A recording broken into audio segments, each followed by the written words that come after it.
Okay, so in this next example, what we're going to do is just worry about finding the given term in the expression. We're not going to be worried so much about expanding the whole thing. We can obviously do that, but you can see the amount of work that it took just to expand things to the 5th power. And now I'm giving you a binomials raised to the 7th, the 6th, and the 8th power. And it's like, ooh, things are going to get kind of like crazy here real quick. So we can work on this. We don't need to do everything.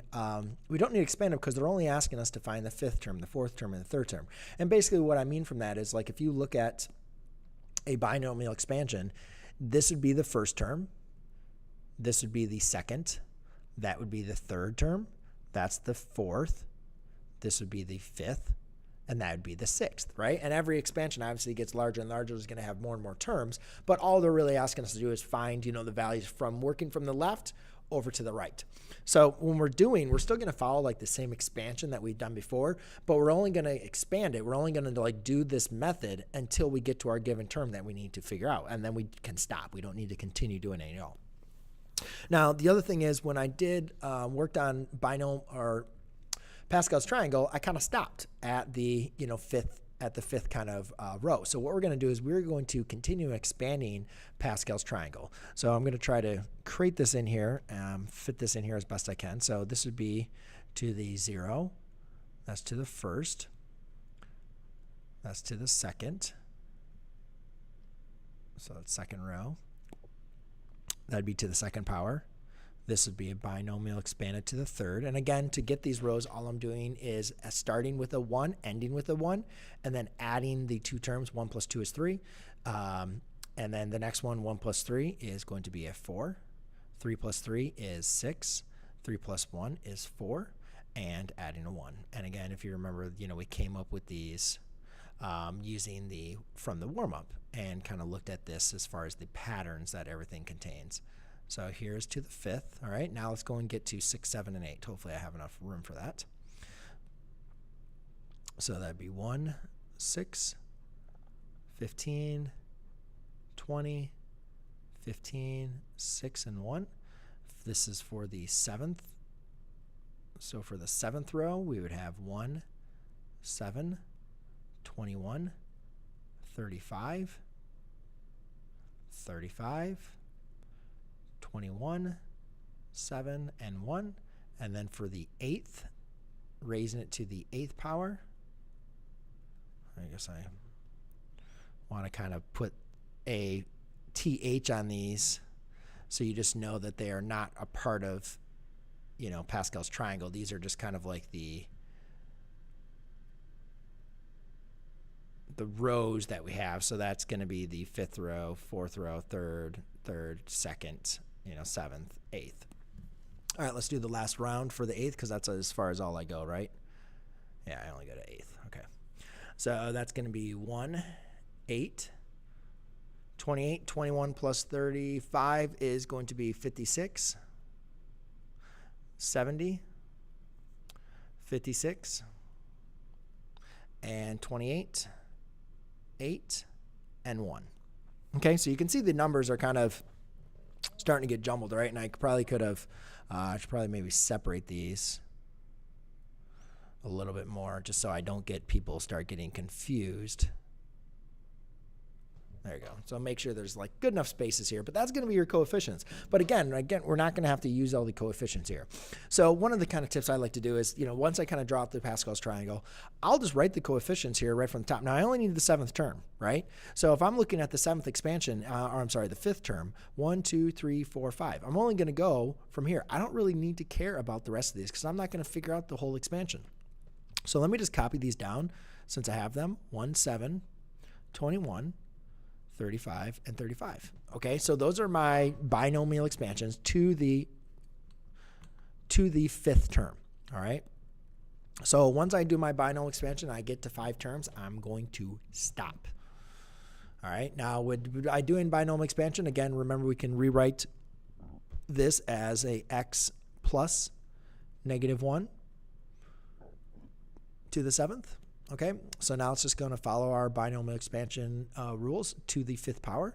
So we'll have x to the 7th times -1 to the 0 plus x to the 6th times negative 1 to the 1st plus x to the 5th times negative 1 squared. And again, how many terms do we have? 1, 2, 3. Okay, so we have 3 terms. We need to keep on going.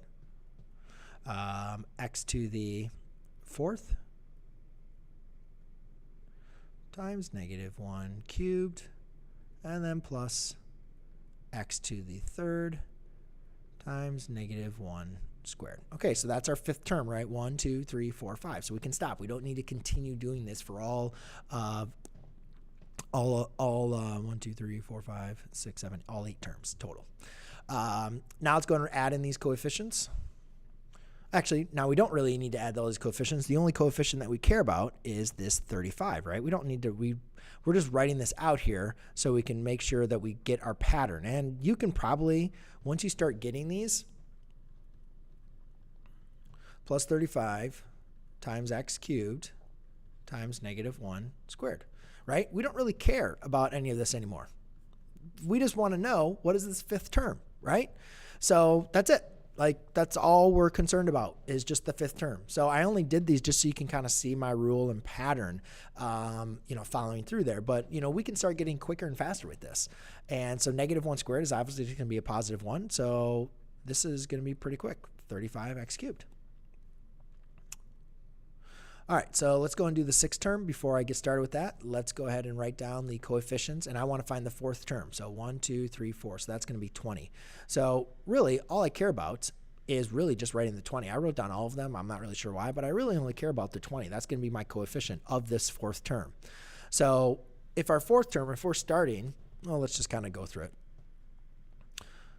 That's going to be 2x to the 6th, 3 to the 0, plus 2x to the 5th, 3 to the 1st, plus 2x squared. Make sure you're outside those parentheses. Squared times 3 squared. And then plus 1, 2, 3. This is my 4th term. So now I'm going to include my coefficient, right? That's the coefficient, times 2x to the 1st times 3 cubed. Okay, so I'm not going to want to do this math on my own, but let's see here. I'm basically going to have a 40x times 3 cubed, which is 27. So let's figure that out using a calculator. So 40 times 27 is going to be 1,080. So I have 1,080 times x. Okay, because again, all we're concerned about here is the 4th term. All right. Another one with multiple negatives. Now, this one is up to a higher power, but we're only finding the 3rd term. So let's go to the binomial expansion of 3rd. The 3rd term is 28, so that's going to be our coefficient. Okay. Now let's just go, and I'm just going to use it in parentheses. I'm not going to rewrite it. So let's just go and find the 3rd term, which shouldn't take us too long here. So negative 3x. First one is always to the 8th, and then negative 4 is to the 0. Plus negative 3x to the 7th times negative 4 to the 1st, plus here's my 3rd term, so I'll add in the coefficient. I don't know where the x came from, so I'll add in this coefficient, and that's going to be times negative 3x. Following the pattern is going to be to the 6th power, and then following the pattern would be negative 4 squared. Okay, so let's go and do some math here. Let's break it out. Let's break this out step by step. So negative 3 to the 6th power. I do not know negative 3 to the 6th power off the top of my head. So 3, I know it's going to be positive, which would be 729. And then x to the 6th. And then negative 4 squared is going to be positive 16. And then now let's just multiply all of our coefficients. So we have 28 times 16 times 729.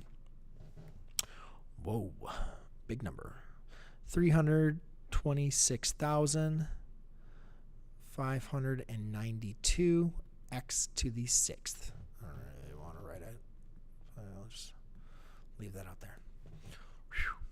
Big number, big coefficient, right?